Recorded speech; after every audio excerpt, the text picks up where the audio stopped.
Today I'm going to demonstrate how to make a Gin Daiquiri.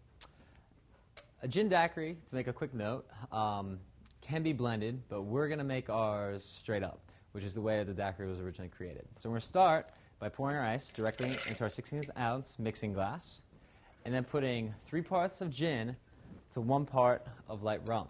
So we're going to go for 2 1/4 ounces of gin and 3/4 ounces of rum, or a 9 count to a 3 count. So 1, 2, 3, 4, 5, 6, 7, 8, 9 for our gin, and 1, 2, and 3 for our light rum.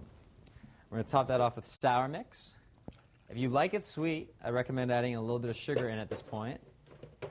You want to get your cocktail glass ready. And then you combine your ingredients and shake them really vigorously. Water it down a little bit with the ice. And then strain with your Hawthorne strainer directly into your cocktail glass. Now this drink is the perfect drink to put a lime wedge on.